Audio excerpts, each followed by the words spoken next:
Okay, shall we start as a part two?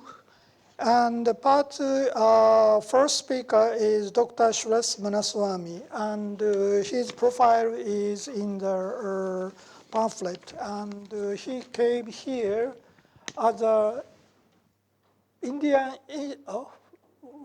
This time is what is your main affiliation today? Health informatics, okay, PHFY, and he would explain what he is doing and his affiliation after this, and he will talk about his own presentations. And the part two lasts up to 4:30, but you can divide your lecture and two other lectures according to your plan. Is that all right? So how many minutes for your part, own part? I guess maybe less than an hour because they Okay, so totally up to you. So please start. And we will have some kind of short break because we have to adjust the recording facility between the speakers. Okay? Okay, thank you very much. Thank you very much. Well, as I was introduced, I was a student there. That was almost 10 years before, I guess. It's almost like my 10th year anniversary now. And I studied PhD in Tokyo Medical and Dental University. And here, I had this idea after attending Professor Anegawa's lectures. I actually changed my PhD topic. And then started thinking about healthcare and technologies, or rather healthcare and software. And after again attending to Professor Sasahara's lectures, and that is when I first understood the topic of health informatics. And now we have started India's first health informatics master's and PhD program, and it is running successfully for the last 5 years.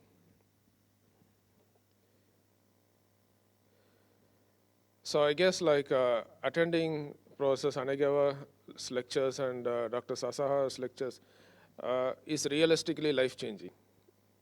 It has at least changed a lot of lives. And if you want a metric, the numbers are pretty small, but at least there is one to start off with. And the course that we are running is also a very straightforward one.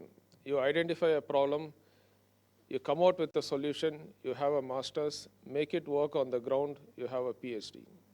So that's basically how we actually run the program. And thankfully, we have raised a lot of grants, and it's kind of going on well. So what we essentially do is we bring medicine, engineering, and design together because it has to look good. What looks good also is appealing, but also addresses a lot of challenges through design.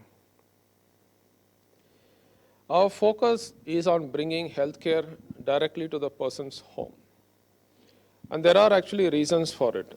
If you look at healthcare, a person actually goes to a healthcare facility and then gets himself treated. But what we are proposing is, let us bring healthcare to the person's home.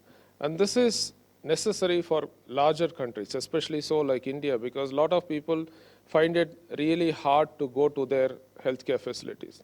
But if you find it hard to go to healthcare facilities, then it is equally challenging to bring healthcare facilities to the person's home. And that is what we are trying to address. This is how our Indian healthcare system actually is divided. So India has around 600, 700 districts, and each district has one of these. What you see right in the middle is a large district hospital. So here it is around 100-bedded hospital, or sometimes it goes up to 500 beds. You have medicines, you have a vaccination, and you have blood bank facilities, but you also have surgical operation theaters. What you have around it, you have two smaller boxes. The two smaller boxes are sub-district hospitals, again smaller versions. And then you have these smaller boxes which are primary health centers. So this is the first level of medical care. And then you have literally 200 to almost 1,000 sub-centers. So these are closer to the villages. So if you go to any district, this is how it will look like. The first starting point of healthcare is the sub-center, caters to around 3,000 to 5,000 people. A primary health center, again 30,000 to 50,000 people. A district has at least 500,000 people, but there are larger districts which have even 5 million people. But wherever you go, you find the same architecture. And what we are actually trying to do or work on is in that red box. So that is where we are trying to bring healthcare closer to people. And as I said, this has challenges, but the numbers are pretty impressive. It's one of the largest countries in the world by population. You have almost 1.2 billion people. Maybe if you give us another 20 years, we'll probably definitely overtake China also, at least in population again. So you have an opportunity here. And if you look at the number of sub-centers, it is 250,000. And if you're looking at districts, it's around 600 to 700. If you're looking at PHCs, primary health centers, you're looking at 25,000, 30,000. So the numbers are pretty big. And when big numbers are there, there is also big opportunities if you are able to identify the need and come out with a solution. If there is a possibility, then there is a business that can be done for it. But what are the issues here? The issues in healthcare are very specific. As I said, India is a big country, meaning if I am closer to a large city, then I may get better healthcare. If I am farther away from it, then it becomes challenging. So first question, location. And there are a lot of people who live in remote areas where simply reaching them will take you half a day. The second thing is literacy.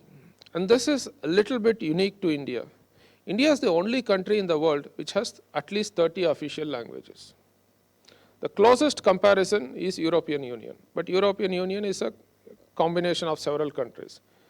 So whatever you speak, whatever you write, if you want to reach to Indians, it means you'll have to multiply it by 30 languages, and this itself becomes a challenge. What we all practice, whether it is Japan, America, or India, is allopathic medicine. So this is primarily English language medicine, mostly taught in English, of course French and a few other languages also. But this is the problem here. You are taught in English, you are practicing in a regional language. Translation has to be done. And that becomes a challenge because on one side, only in healthcare, I'm actually facing a highly educated, highly skilled person. On the other side, my patient could be anybody. And these times, it could possibly be a person who cannot read and write. And this is a challenge that exists only in healthcare. If you are a CEO of, let's say, maybe a large company like Honda, the CEO of Honda is not going to meet up a person in the village, never. Very rarely, maybe once or twice it may happen.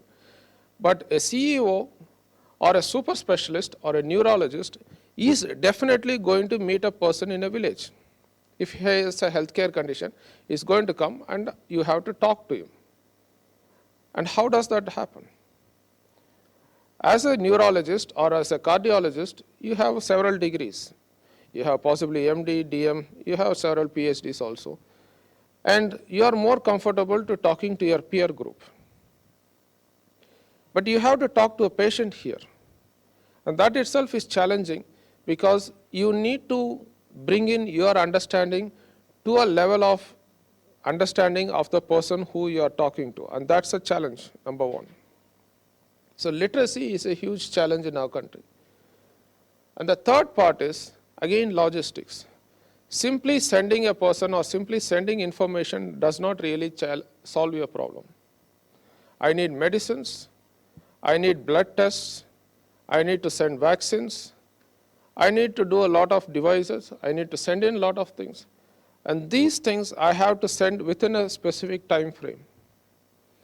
I cannot ship something and send it in 2 months and say that this is going to take care of healthcare. Medicines have a very short shelf life. If you are talking of vaccines, again, even shorter. Plus, it has to be temperature controlled. If you want to take blood for diagnosis, I will have to send it to a facility within 4 hours. Otherwise, the blood is not valid.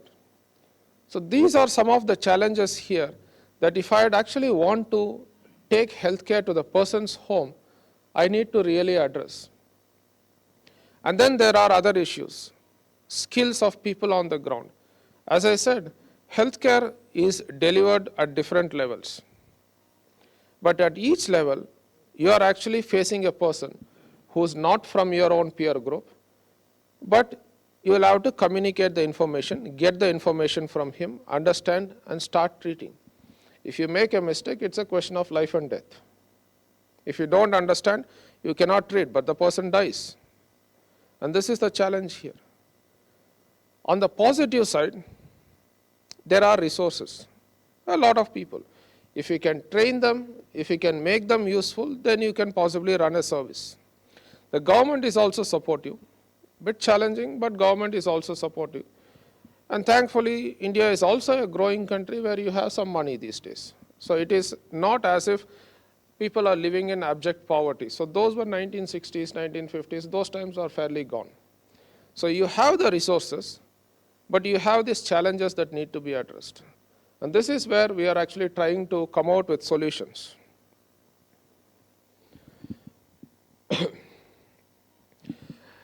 This is a photo of, we actually took when we went to the field, we took a photo of a woman.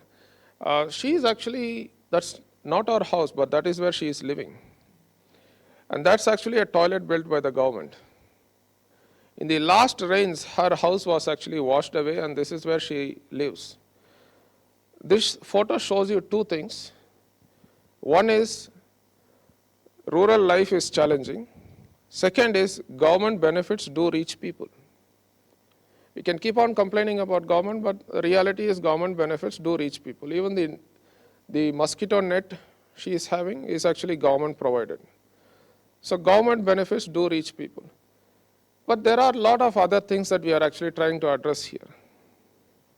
And if you go to rural areas, in most cases, it is only the government that is actually providing any kind of healthcare. You won't see any private organizations. In most cases, I'm generalizing. You may find certain villages that could be private, but if you look at country as a whole, you'll find that government is the primary player as far as primary healthcare goes. When it comes to secondary and tertiary level, a lot of players are around. So we are trying to address these challenges here with innovation, with technology, and we hope that it actually works and benefits people. So one of the projects that we are actually working on, it's probably be working in another 2 or 3 months, is a very simple thing of measuring height and weight of a person. To measure weight, you need a weighing scale. To measure height, you need a tape, right? But we have come out with a software program where if you take a simple photograph using a mobile phone, it will give you your height and weight automatically. Now you could possibly be asking, what's the significance of height and weight in healthcare? Or perhaps in sustainable development. There are a lot of government programs whose only purpose is to make sure people eat. They get food, they eat, put on weight, and poverty or undernutrition is considered the best indicator of poverty. If you are really thin, if you are undernourished, it also means you are poor. Of course, if you are living in a rich area and then if you are intentionally not eating, that's a different question. But if you are taking a mobile phone, the GPS coordinates also get tagged, so you know where you are actually living in, rural area or a rich area. So this is how we try to make things simple. There are a lot of government programs. It does not reach the people. We blame it on corruption. Reality is you don't have a reliable way to measure these things. If you have a reliable way to measure, then it is difficult to do corruption there. You can keep on blaming people, but the reality is you need to come out with reliable solutions. And the moment you do that, things work. And this is what we are trying to do. Already India has issued an Aadhaar card, which is called as a universal identification card also, which tells you if the person is there or not. And you can take a photo of that, you can register, take another photo, you will find out if the person is undernourished, normal or obese. And if the Aadhaar card is connected to your bank account, you can give the benefits to the person directly. All this can be done in less than 30 seconds. And that is what we are actually proposing. If you are even able to do that, you are bringing the benefits directly to the person's home. The person does not have to come to any government facility. A healthcare worker or a government functionary can go to a village, get all these things done in half a day. Presently, it does not happen because you have to carry a weighing scale, you have to carry a tape, and nobody really does it. People simply say, maybe you are 45 kgs, you are 50 kgs, or perhaps like you are 80 kgs. There are a lot of subjectivity that is coming in. So what we are trying to do is take out that subjectivity and come in with fairly objective solutions. We also came out with another solution which measures range of movements. Now for human joints, it really works, but for some people, unfortunately, who are physically challenged, it becomes difficult for them to use their joints fairly well. And then literally every government gives them disability benefits. But to get disability benefits, you have to be assessed by a medical professional, and they give you a certificate which says you are disabled. Now again, for a country like India, a lot of people who live in villages, they find to come very difficult for them to come to the district headquarters, get themselves assessed. So whatever the government wants to give, it doesn't really reach the people because this assessment is not being done. So again, we automated that. We came out with an augmented reality application which replaces the goniometer. So this is how it actually looks like. You need to load it onto a smartphone. If you dial it, it will measure the angle.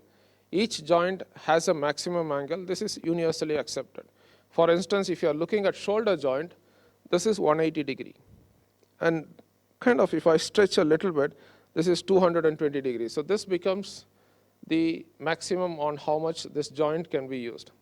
So if I can only lift up to this approximately 90 degree, which means I cannot use more than 50% of my limb.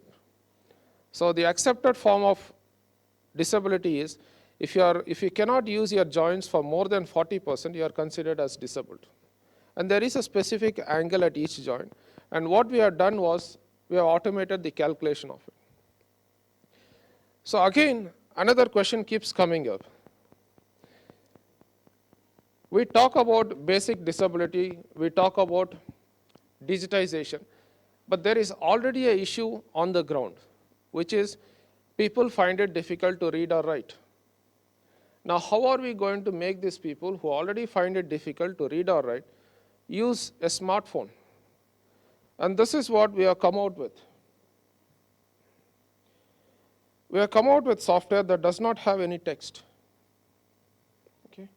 It actually works. So I loaded our software onto this. This is not available for download for everybody, but this is just a prototype. So here you see that it does not have any text. So what we basically did was we took all the questionnaires that has been developed by WHO, UNICEF, took all the keywords, converted them into icons, and then put a plus or minus symbol behind it.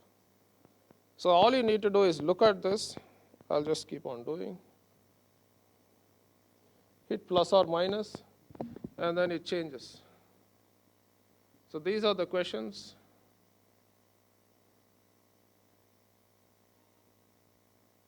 It keeps on going, and then there is still some numbers here, but numbers it's a bit difficult to convert it into text. So all you need to do is hit plus or minus.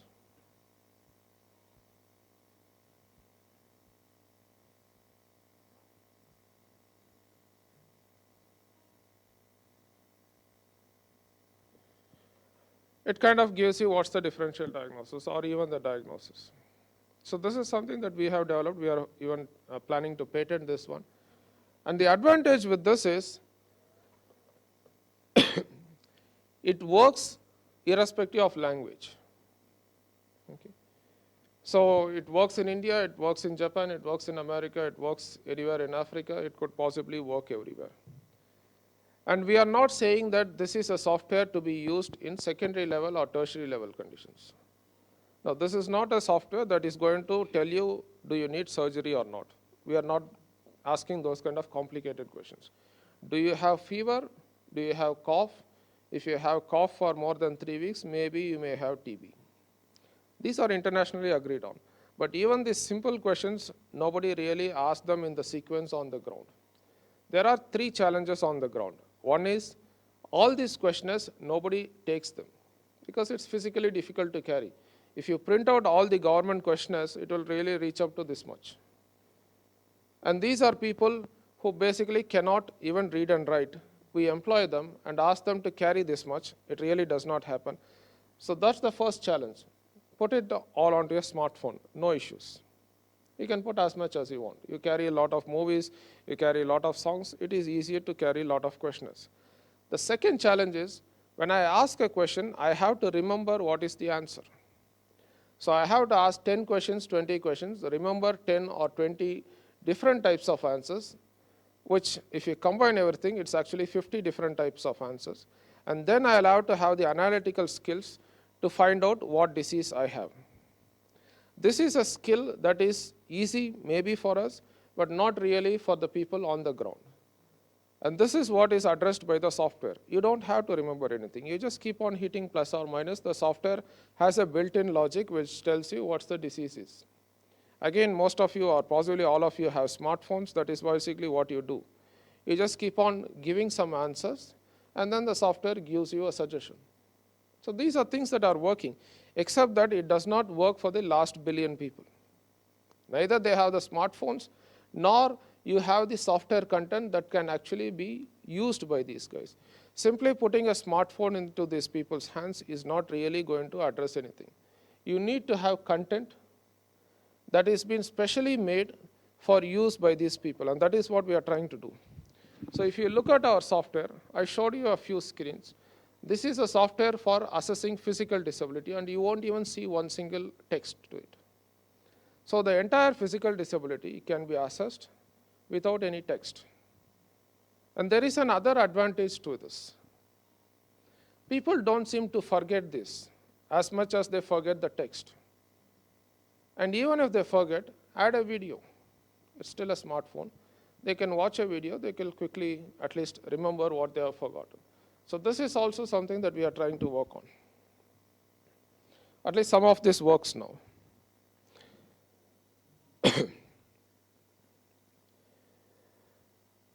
As I said, this is my 10th anniversary here.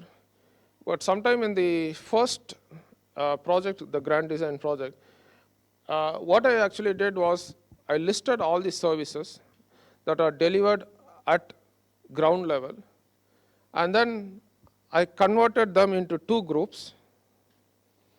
What you see on the right side is services. What you see on the left side is devices. So this was done, as I said, maybe in 2011 or maybe 2010. But this is still serving as a template. Yeah, this is still serving as a template. And what you just saw as a demo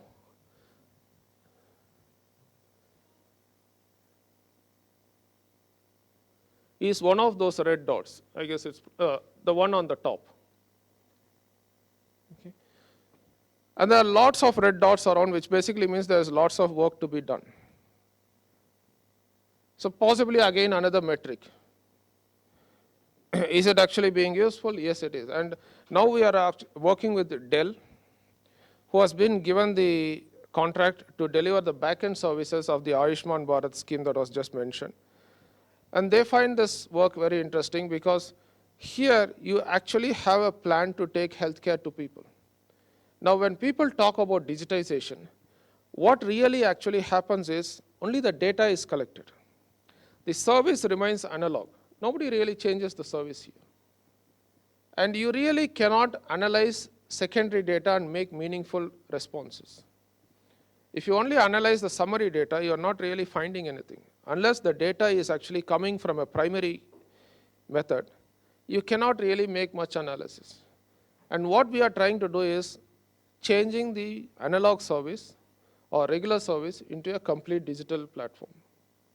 There's nothing intermediary here. And also what you notice is there's no active data entry. Any of you really like entering data? I'm assuming nobody. It's really boring. If you ask people to enter data, they don't enter real data. They just close everything, fudge everything, and send it to you as a report. So here, our softwares, you don't have any kind of an active data entry. You just ask the questions, you hit plus or minus. That itself is data entry. A lot of analytics are actually built in. So this is where we are trying to bring in artificial intelligence. The more and more data that you actually give, the more and more better the systems actually become. And this is the way we are actually bringing artificial intelligence to the remotest part of the planet.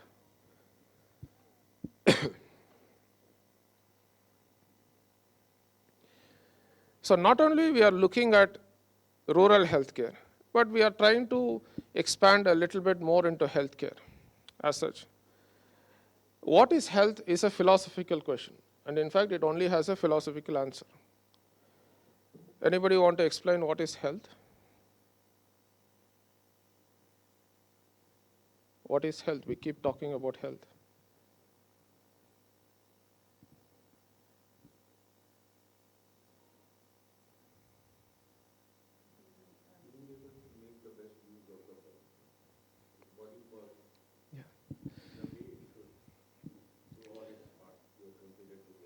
Yes. So a philosophical answer, it's very difficult to come out with a very precise answer. And if you look at this slide, we have actually put some precision into what is healthcare. Now, what is health and healthcare is slightly different. Health is a philosophical term, whereas healthcare is a more practical one. If I want to improve healthcare, what do I need to do? First is you need to understand what I am doing. Okay? So if you want to improve healthcare, this is what I should be doing. I need to understand health. Health happens at different levels. There's a lot of healthcare happening at home. You start coughing, you have some tea, or possibly maybe you have some lemon water. It is still considered a good treatment. In fact, like now, even NHS and CDC basically says, don't go to your doctor if you're only coughing and sneezing. Just take a day off and then, have some hot beverages and you should be okay. A lot of healthcare happens at home. Then you have community care, social care, you have primary health care, secondary, tertiary care. And when you are talking about healthcare, you are talking about 23 different specialties. And that is from the International Classification of Diseases. And when you are again talking about healthcare, you are talking about healthcare promotion, surveillance, diagnostics, treatment, and follow-up. And each one has a very specific use. When I'm talking about healthcare, it is messages targeted at everybody. Eat this, don't do this. Everybody needs some kind of messages. All this goes into wellness also. When somebody says, I have developed an app that is going to take care of your health, in most cases, it goes into promotion. People ask a few questions and then say, don't do this, don't eat this, this is good for you. All these things are not clinical medicine here. All this go into promotion. And then the next step is surveillance. Maybe people over 40 years, maybe people under 5 years. I want to target them specifically. So this is what it is. They have some risk. I'm targeting a specific risk. And that is what is surveillance. The third part is I ask a few questions for people who have risk. I think maybe they have some condition, so I need to start diagnosis. If the diagnosis is positive, I start treatment. If my treatment is positive, then there is follow-up. Unfortunately, if my treatment is not positive, God takes care. So there are very specific activities that you can do under the name of healthcare. And then when you are talking about healthcare as a system, you have small components of service. You have people always associated. There is money. Without money, it's difficult to deliver healthcare service. And then there are products. There is information, and then you have governance also. So in healthcare, as in other things, everybody reports to somebody else. You have socio-demographics. Healthcare responds differently to different people. A poor guy and a rich guy eating the same thing could have different responses. And then you have ecology. Me speaking here or me living here in Tokyo is very different from me living here in any other place on the planet. Ecology plays a role. And all these things combined is what is healthcare. So if I want to do something in healthcare, first you need to understand what is healthcare. And then you start targeting. And then you start doing something. And I also use this with my students. If you don't have an idea on what to do as a project, take a pick. Blindly put your finger on 3 places, you'll get a project idea. Any of you want to try? It just has to be in 3 different areas or 3 different colors. You cannot choose like all 3 specialties or all 3 levels or all 3 segments. It just has to be one. Anybody want to try?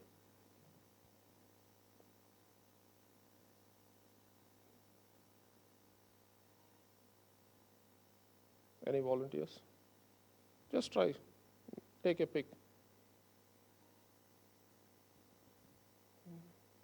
Yeah, you want? Yeah, home care. Another 2. No. Not in the same level. Okay. Treatment what? No, again, not 2 in the same segment.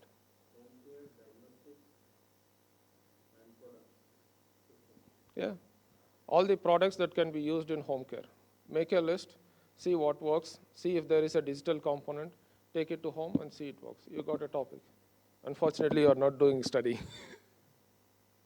So if you are a student, it's pretty easy to come out with a research topic simply by using this matrix. Pick 3 points and you'll get a research topic. In most cases, you will have at least 1 or 2 ideas. I want to work on this area. But if you want to expand it into a research topic, pick another 2 points.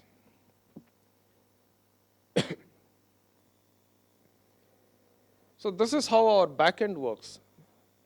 When we do the software, it's kind of a bit small, but what we try to do is, when you see these icons, we make a list of all these diseases, and on top, what you see is the signs and symptoms, and for each of these signs and symptoms, we have to come out with icons. And we have now developed over a few thousand icons.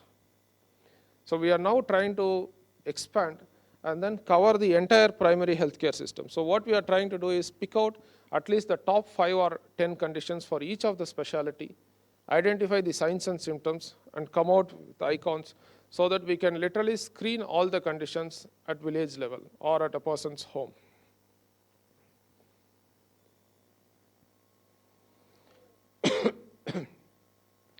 We also partnered with a startup company in Bangalore and developed a chatbot. And this chatbot has now been downloaded 1 million times. It's one of the most popular chatbots to provide mental health support across the world. Even in America, it has reached almost like more than 500,000 downloads. It's available on Google Play Store. It is pretty free. And if you have the time, please download it and you can chat with it. On the back end, it is the computer that is chatting with you. And for 1 million people, it will give you 1 million different responses. So what we basically did was, we came out with an initial algorithm which will tell you if you are depressed or not without even asking a question.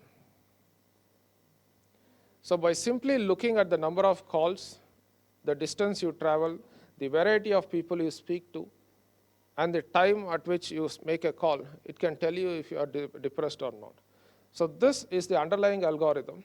We are not using it for clinical identification because the regulatory issues are there. But as a more of a wellness app, we are actually using it to identify what is the depression level or the state of mind of a person, and then modify the chat accordingly. And this seems to be working. Over 1 million people have downloaded it, and they are fairly using it regularly. And I think 2 weeks back, we also published a paper in the Journal of Medical Internet Research, which is considered the top journal as far as health informatics or medical informatics goes. So this was a joint publication that my team and the startup team actually did. We worked out on another project where, at least in India, this is the way you do prosthesis for people who are disabled. So they have to come to a facility where you basically do all the measurements, come out with a 3D model, and then you'll have to do the rectification. If you don't want to do it, you need to have an expensive gamma ray scanner. And what we did was, we tried to develop a 3D model using a mobile phone photographs. Only 10 to 15 photographs, and we came out with this 3D model. And it is very highly accurate, almost 99.57% accurate. So again, a person does not need to go out of his house if he is disabled. A person or a healthcare worker with a smartphone can go to the person's home, take 10 or 15 photographs, send it out. He can create a 3D model. But what we did was, we went to the next level, where we took the photos of the person's opposite limb, so that when we 3D print a prosthesis, it looks more or less like the person's own limb. So that kind of improves the acceptance rate. Otherwise, people find it a bit weird to hold a prosthesis that does not look like one of their limbs. So this way, we are trying to improve the acceptance of the prosthesis also.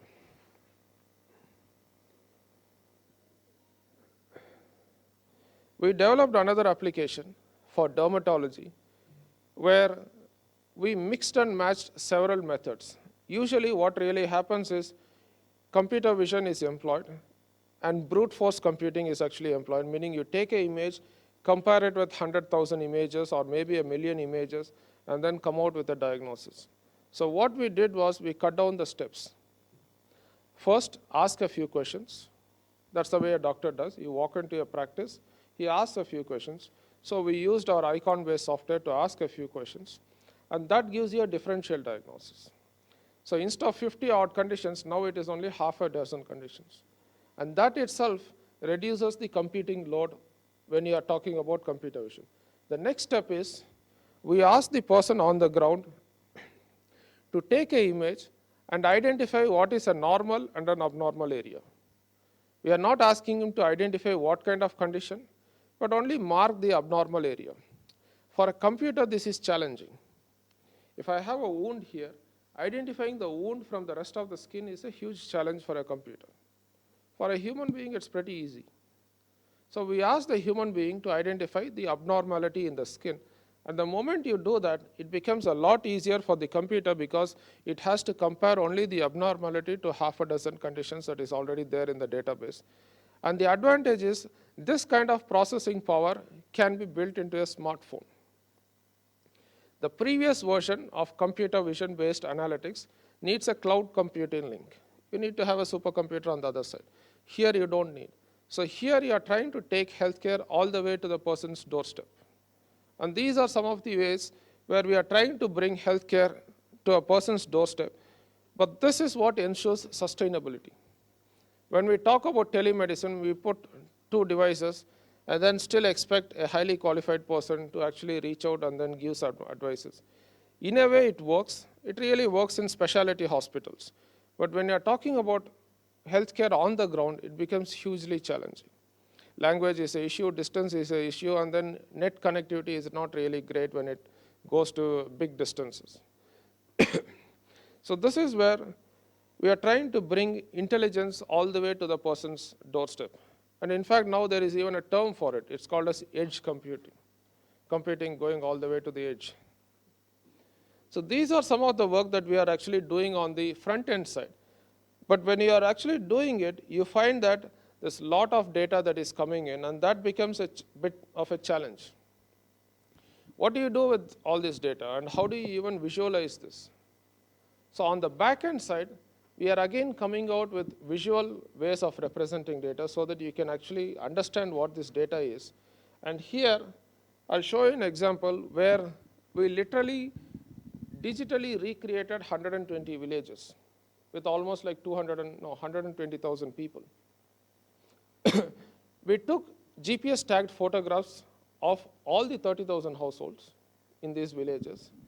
And not only the villages or households, but the roads, hand pumps, water ponds, the shops there, everything was digitally tagged. And this is how each and every village showed up. So this is a digital representation of a village.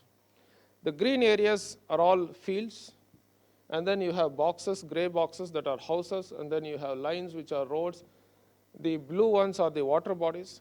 So now we have all these 120 villages on a digital platform. It gives us an understanding on how ecology interacts with human beings. It also gives us a platform wherein if we do these things repeatedly, you will be able to literally risk profile the person but you will also be able to come out with an intervention that is very specific to that person. If he is living close to a water body, then maybe there is more mosquitoes that was going to bite him. If I'm going to a village which does not have any water body, there is no point telling him what to do and what not to do regarding certain things. If I'm going to a village which has got only 50 people, then the intervention could possibly be different. So this is where we are trying to bring in artificial intelligence, wherein not only we are taking all these advices to the person's doorstep, but we are even customizing it to that particular household. Now, this is still work in progress. You need to do a lot of things, but we are actually trying to do all those things. And if you even want to understand what's the interaction, all you need to do is connect these dots, and we have even automated it. So if these people are getting sick more often, it simply means that there is something that is close by which is causing the infection. So this is the level of detail that we are actually trying to build into the back-end software. And again, you see that there is a lot of advantages to that. When we actually started this project, the idea was to identify the interaction between poor WASH, which is water, sanitation, and hygiene, and communicable diseases. And everybody knows that if you have poor hygiene, if you have poor water, you are going to get sick. Right? Nobody is actually denying it. But at the end of the project, what we have actually developed is such a powerful tool which can not only identify water, sanitation, and neglected tropical diseases, but you can actually map a lot of things. You can actually add a lot of things. And at the end of the project, the platform looks more valuable than the initial starting point. When we go to a village, we assume that certain groups have certain characteristics. Maybe all the rich people are in one corner, all the poor people are in one side. Certain people have certain characteristics, certain people have certain characteristics. It's really not true. Each one seems to be having different characteristics. And even here, you see that there is a slightly better house compared to a hut. And if you go to the village assuming that everybody needs the same advice, people are not really going to be receptive. And this is the challenge when it comes to healthcare. Government launches a program on top, and everybody gets the same advices. Nobody really relates to what they actually want. And if you are all using your smartphones, the only reason you are using it is because it is customized to your needs. If you miss your smartphone, you miss almost as if your data has gone. And if some of your friend actually gives you a smartphone, you really don't feel connected to it. Because it's not your phone, it doesn't have your own data. Customization is what it keeps engaged. And that is what we are trying to bring into healthcare. If there is no customization, it is very hard to engage with people. So we are trying to customize treatment to a point that it relates to what is around them, what is around in their village, and what is something that they actually need instead of giving them everything what possibly they won't even need. This is again a project from the government where, as I said, it's actually building toilets. For the government, it assumes that the money, if it is gone, everything is happening. You go to the village, none of this happens. So once we bring in these geotagged images, it brings in a lot more reliability to a point that we actually have an idea on what is happening or what is not happening on the ground. I'll just skip through so that the presenters next to me will have more time. So this is how we are creating villages after villages. So here you see a small village at around 40 households. You have water bodies, and then you have hand pumps, everything. And then we overlay it onto a Google map and also check if all the villages have been covered. And as I said, we are taking photographs of each and every household. So you find that literally all the households are here. And we are trying to customize the intervention that is specific to that household. This is only a small village. We have villages that have 1,000 people. Unfortunately, to put all of them on one screen, it will be a bit challenging. So that's the issues that we are actually facing here. But once you do that, you find that it is much easier to manage a lot of diseases, for a simple reason that not all the villages have all the diseases. only a few villages have certain diseases. And this is a village, or this is the photo of all the study villages. And the red dot shows villages with people with leprosy. So if I go to each and every village giving advices to people with leprosy, you find that in most cases, a lot of villages don't have these diseases. So you need to have very specific targeted approaches. And that is what will make your intervention successful. So now that we have the data, we also have the exact location of the nearest healthcare facilities. Now we can automate a lot of things. And that's what we did. You can automate routing. And this is what your Ola, Uber, I don't know if it is there in Japan. But this is what is actually being done there, routing automation. So we are bringing routing automation all the way to the person's doorstep here.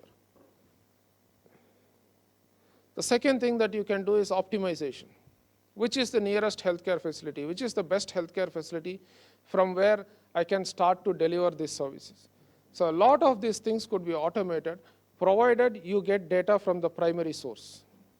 If I get data from the secondary source or from the registers, I can't do all those things.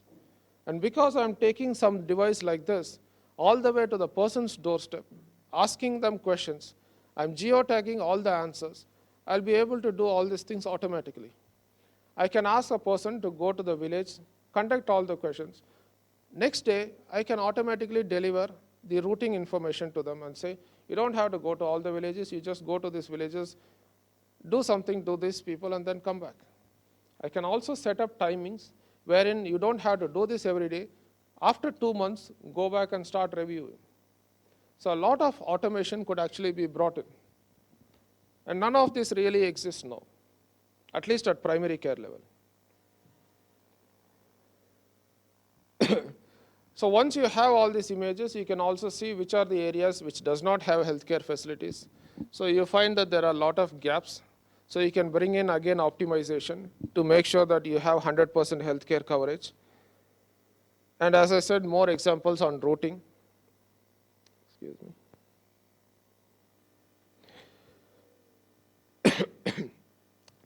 So when it comes to interventions, again, it is not as if everybody requires tablets or injections. And again, disease is not a binary condition. It is not as if you are deceased or not deceased. And when you are talking about people with diseases, the first step is always, as I said, health promotion. Do this, don't do that. If you can even do or build in this image, build in this information using animations, you can even start these interventions as soon as the data comes in. The present way at primary healthcare services is one group collects the data and other groups delivers the intervention. So here we are bringing in automation wherein as soon as the data comes in, we are dividing the interventions into 3 groups. One is do something at the person's home, send the person to a healthcare facility. The third part is maybe give him some medicines, come back, and then evaluate. And all these things can potentially be automated at a person's doorstep. When this happens, you need a lot of things on the ground. And this is where the challenge of logistics actually comes in. Now, very little healthcare is actually being delivered, so it's not really a problem. But assume that every person on the ground is assessed and he or she needs to be treated. There needs to be a lot of medicines that need to be transported. And my team was the first one in India to even strap a box of medicines to drones and then fly them. But now we have expanded the project, and we are now building a hypothetical solution where drones can be used to deliver medicines, deliver blood, deliver vaccines, bring back blood for vaccination, diagnostics, and also connect it for organ delivery. And these are not small drones. We are talking about pretty big ones. I'll just give you an example. These are ones that can lift around 100 kgs, fly for around 300 kilometers, and make multi-stops. And we are now actually working with Boeing to make this actually work. And this is a visit made by their team 2 weeks before. And we had a long discussion. Now a working committee has been constituted, almost 15 people from Boeing side and another 6 people from my side. And for the next 2 years, we will actually be coming out with a complete virtual simulation. Building a drone itself is a bit of a challenge. So what we thought was, let us try to first simulate virtually 10 million people, and then identify what is their healthcare needs, quantify them, find out what medicines they need, get the weight and volumes of each of these medicines, and then find out what is the load, what is the frequency. So this is something that we are actually starting up.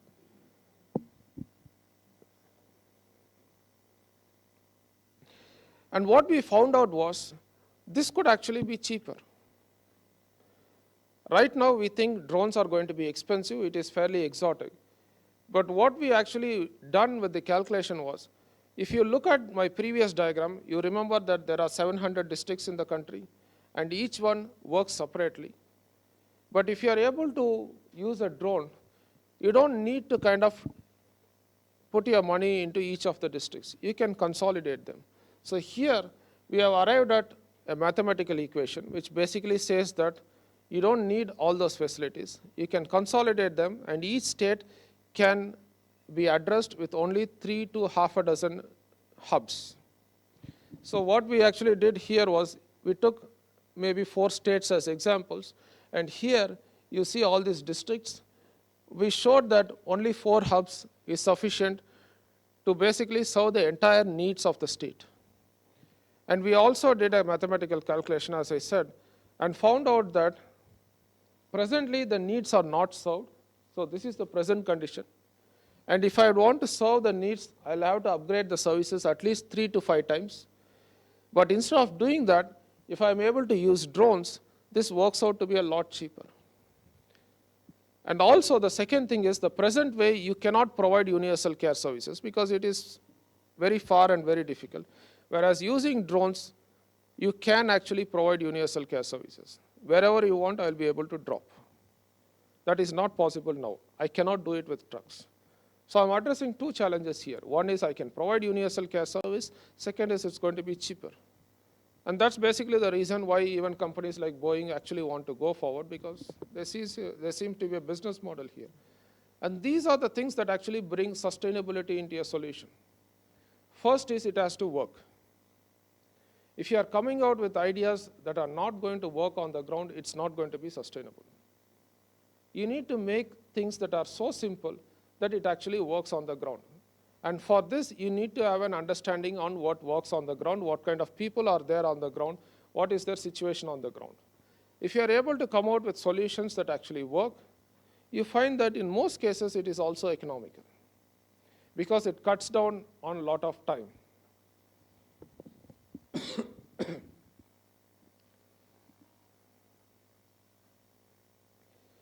Well, this is something that we are hoping to start with Honda. Once that the drones actually drop off the medicines, again, it's not going to drop the medicines directly onto the patient's home.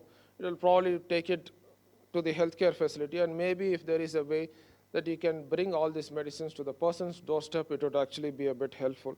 But this, I guess, is a proposal that is under progress. So if you look at the big picture, you start off with the software that we have developed, which does not, and you will be able to screen for disease. That's the first step. The second one is, you'll be able to use videos to start treating them. If that is not sufficient, you'll be able to give medicines to start treating them. Even if that is not sufficient, you have the location of all the healthcare facilities, so you can readily tell the people that this is the nearest healthcare facility. And you will be able to monitor all these things onto a map in real time. And if you are even able to do all these things, we think like the primary healthcare system would possibly work well, and it will also be sustainable, because you are not bringing in external skill levels. You are not taking a doctor to the field. All this is actually done by people already there. We are not trying to say that we are going to train people from cities and then take them to doctors, take them to rural areas. This entire thing is designed with only one thing, that it's going to be so simple that anybody should be able to use it. It's almost like McDonaldization of healthcare. Do these few steps, you should be able to achieve the results. Whether it works, yes, it does work in parts, and possibly that's one reason one idea that we are going to work on for the next maybe 5 years. And as I said, it's only 10 years since the beginning. Another 5 years to go, we'll possibly have a lot more results to show.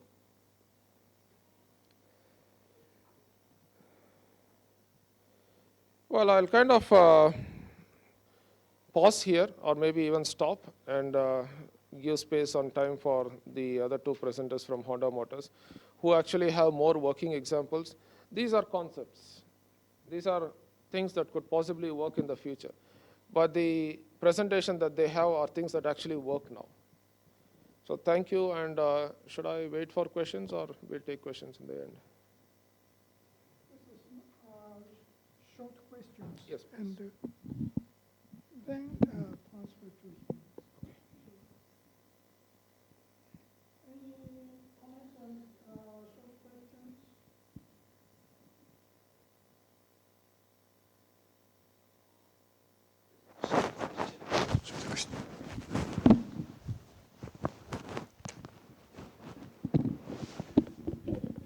Thank you very much for catching up with us. I think you have a tremendous further achievement in your research. Congratulations. It looks like you have received a lot of grants. What are typical large-scale grants from non-Indian sources to support your research? Oh, you have the mic here. Well, thank you for the question. We are actually, honestly, more successful in raising money from foreign sources than Indian sources. At least that's the kind of statement that I have to make now. We have raised money from Government of Canada through grant challenges. And the mapping project was almost been funded to the tune of $250,000 from American Leprosy Mission. We are also the direct beneficiaries of Google.org, the philanthropic arm of Google. And my lab was set up with money from the Government of India, Department of Science and Technology. And then we have a lot of support from the state governments. The diagnostic project that I presented was fully funded by the Government of Telangana, the state where I actually come from. So initially, a lot of money was raised from foreign sources, but now I think the national governments and also the national sources are basically catching up in a big way. Thank you very much. Thank you very much. Any other?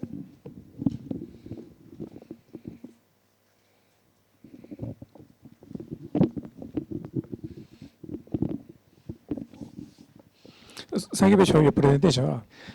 Last time you came here, a lot of students in measuring informatics come here. And so how about the impact to the demand for the students, new engineers through this project? I would like to know. Yes, thank you again for the question. The idea of health informatics is very new. Not only in India, but also across the world. In fact, we are collaborating with University of North Carolina, University of Ghana, Kenyatta, and Chulalongkorn in Thailand. And we have come out with a distance learning program module also. Maybe we could expand it at some point in time. But the response globally is very small. And the reason is people still find it difficult to get away from pure medicine, pure engineering, or pure design, and try to find it difficult to come out with an integrated approach. But things are a little bit changing because newer jobs are asking for several skills, and people actually find it a bit more interesting to approach us and then take up these courses. But the numbers are very small, and I guess this is where we need to explore for further support, maybe some scholarships. And this is an idea that is happening globally. Even 2 weeks before, I was having a discussion with the rest of the team. So we are hoping that we can set up some scholarships so that students can actually enroll. And maybe once they are placed well, that will create some demand wherein more students can actually come in. So this is a challenge for us and for everybody in the world, I guess. Thank you.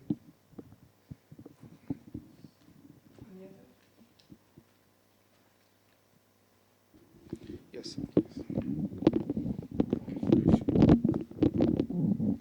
I was only trying to think, the problems on the ground. Yes. There is an economic connect also between the patient and the doctor.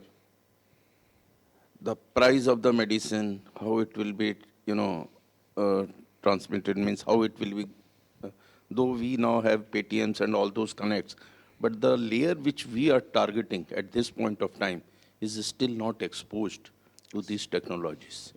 How will we take care of that? Because our problem is, means other than logistics and the communication that you have mentioned, it is also the, a large segment of population is still glued to conventional systems, like they go for Ayurvedic, homemade medicines. They, a large population still does not has that faith on allopathy as such. So these type of challenges, witchcraft is there. So these type of challenges will be again a major challenges which you will have to segregate that what is the level of village which can be targeted in the first phase. Maybe the village which has become 100% literate, the village which has digital learning in place. And because now what I find is that in many villages, the government is putting e-learning things, Yes. and the 100% digitalized villages have come up. So even if the numbers are small, see, we have 650,000 villages. So even if we pick up 600 villages and make it a model for the rest to follow, then it will make more sense. Means, Well, thank you for your question. Although I'm wondering if you are going to are asking a question or giving you an answer. The reason is, as you said, any new idea cannot be scaled completely. So it has to be done in steps. And even the government's Ayushman Bharat scheme has not been rolled out completely.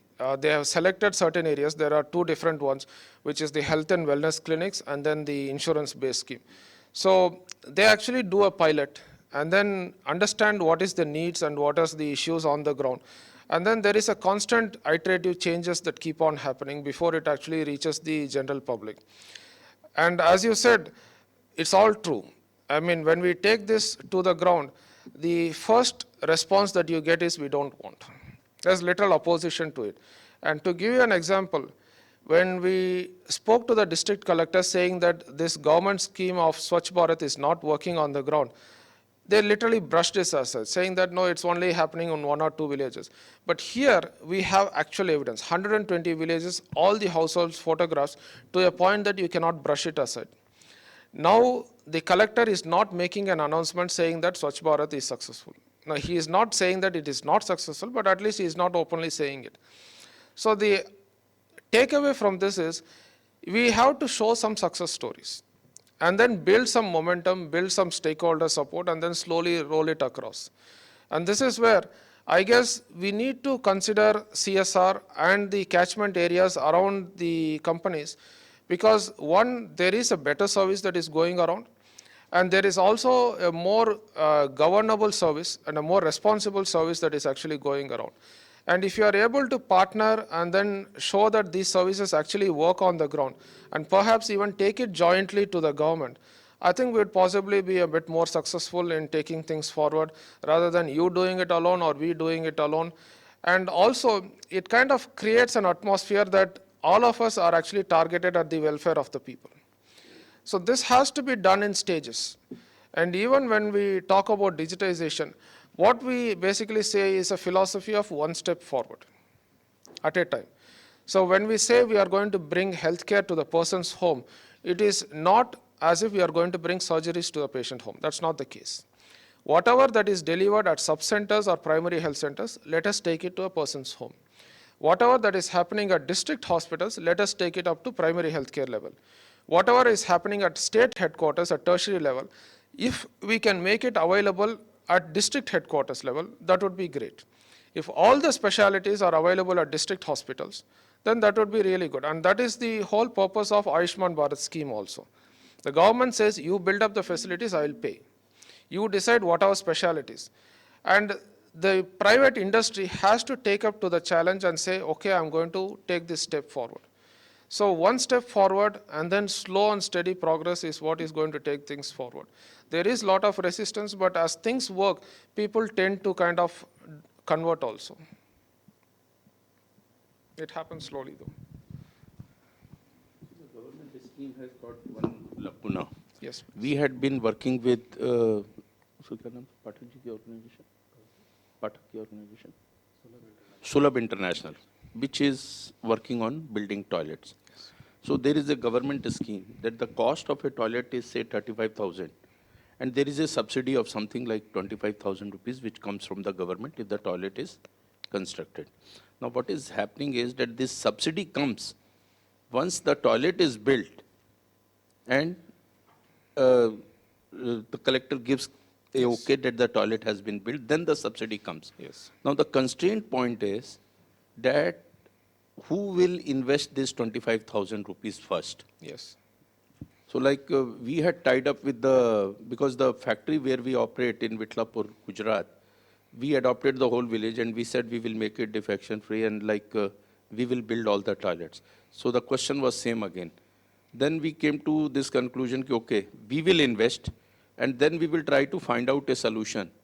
And that investment has again to come from the individual in whose house the toilet is coming up. And they don't have that type of finances. So though we are getting it done through CSR fund, but we are also trying to find out some way that on a mass scale, say if we build 500 toilets, can that subsidy be flowed back to the corporates which will invest on behalf of the individuals? Yes or no? I completely agree with the situation on the ground where the money is actually given only after the facility is built.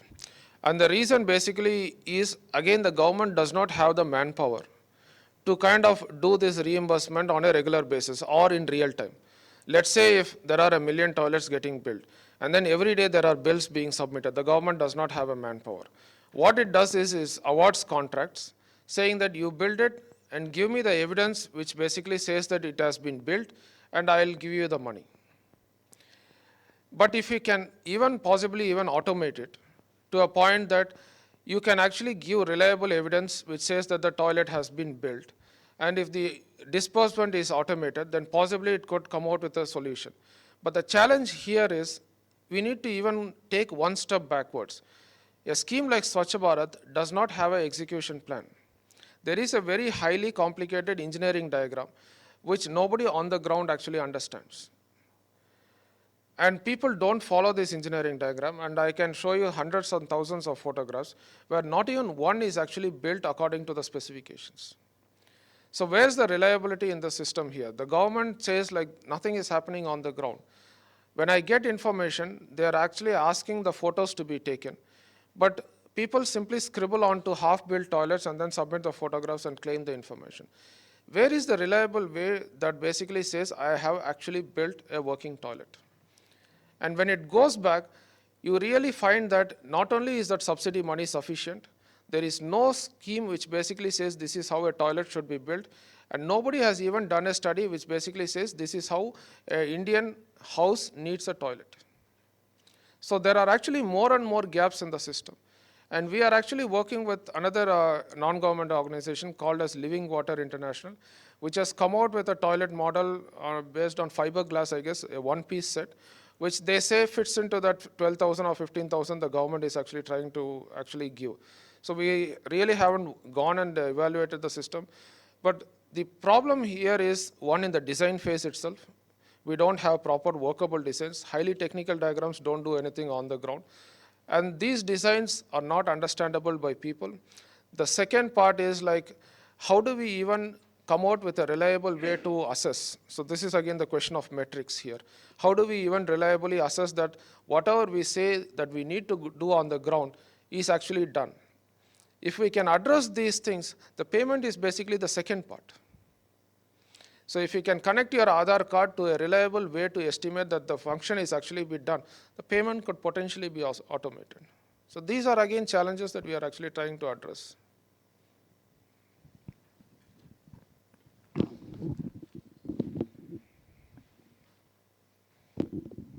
One quick question. Yes, So this is, thank you for your presentation.